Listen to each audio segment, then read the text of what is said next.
Saudara dan saudari terkasih, Injil kita pada hari ini diambil dari Injil Matius bab 5 ayat 27 sampai 32. Dalam khotbah di bukit, Yesus berkata, "Kalian telah mendengar sabda, jangan berzina. Tetapi aku berkata kepadamu, barang siapa memandang seorang wanita dengan menginginkannya, dia sudah berbuat zina dalam hatinya. Maka jika matamu yang kanan menyesatkan dikau, cungkilah dan buanglah. Karena lebih baik bagimu satu anggota badanmu binasa daripada badanmu seutuhnya dicampakkan ke dalam neraka. Dan jika tangan kananmu menyesatkan dikau, penggalah dan buanglah.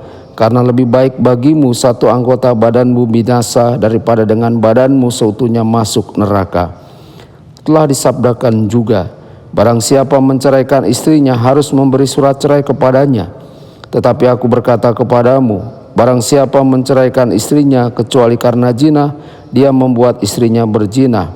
Dan barang siapa kawin dengan wanita yang diceraikan, dia pun berbuat zina." Demikianlah sabda Tuhan. Terpujilah Kristus.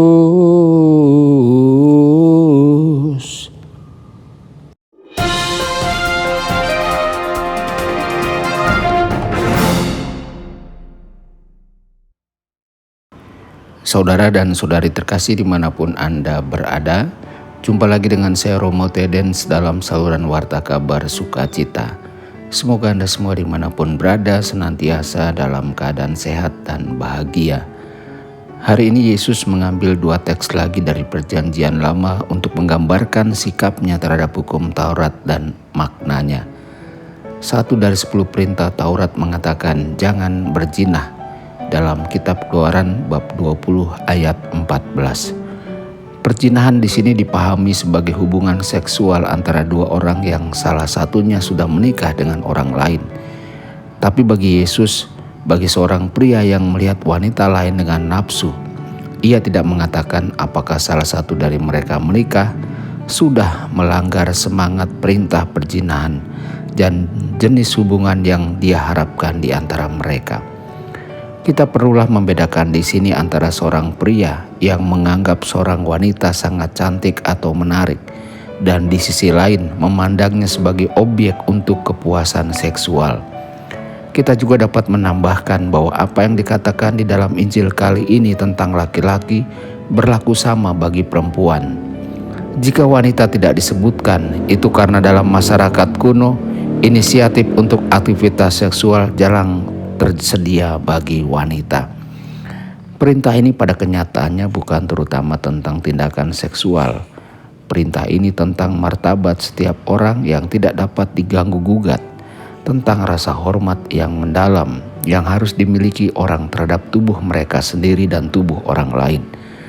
Orang lain tidak dapat digunakan hanya untuk kesenangan pribadi atau untuk memuaskan nafsu seksual seseorang, bahkan tidak dalam relung rahasia pikiran dan hati seseorang. Yesus mengatakan juga akan lebih baik untuk menjadi cacat secara fisik sepanjang hidup daripada membiarkan diri sendiri dibawa ke dalam situasi di mana orang lain bisa begitu tidak terhormat.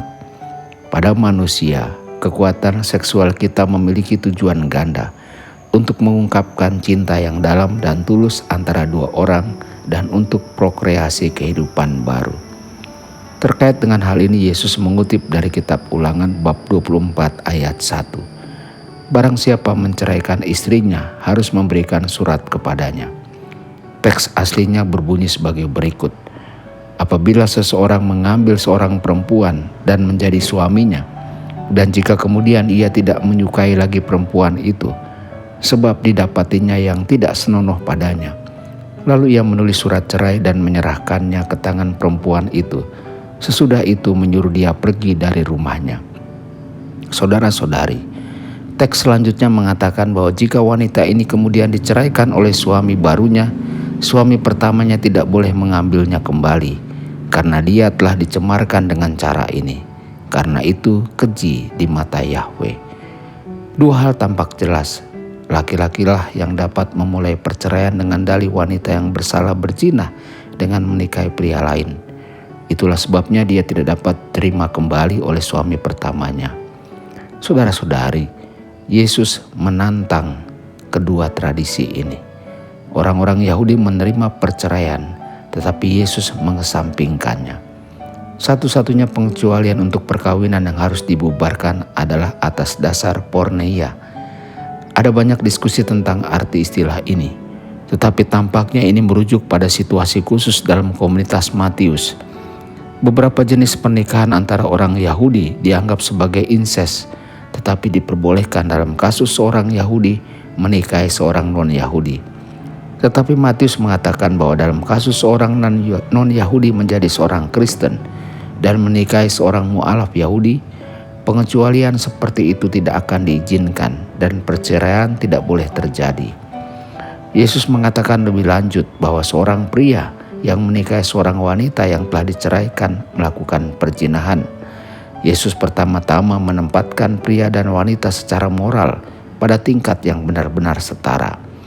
Dia membuat kontrak pernikahan menjadi sesuatu yang harus ditanggapi dengan sangat serius dengan tanggung jawab besar di kedua belah pihak. Masalah ini akan muncul lagi nanti dan menyebabkan beberapa kecemasan di antara para murid Yesus. Saudara-saudari, di zaman kita ini, seluruh pertanyaan tentang pernikahan dan keluarga penuh dengan masalah serius. Di antaranya adalah perceraian dan perzinahan. Meskipun masalahnya di sini agak berbeda dengan masalah pada zaman Yesus. Jenis perceraian yang Yesus bicarakan adalah keputusan sepihak oleh seorang suami yang ingin melepaskan istrinya, seringkali karena alasan-alasan sepele. Dalam masyarakat modern, ini lebih sering merupakan akibat dari putusnya hubungan pernikahan yang menyakitkan. Sementara menekankan bahwa saat ini setiap kasus harus diperlakukan dengan kepekaan pastoral yang besar, kita perlu mengingat diri kita sendiri tentang nilai-nilai dan sikap mendasar yang Yesus tekankan dalam perikop Injil hari ini. Tuhan Yesus memberkati dan menyertai Anda semua. Sabda Allah adalah kebenaran. Sabda Allah adalah kehidupan. Mari kita mencintainya, mari kita menghayatinya. Ya Tuhan yang ku muliakan,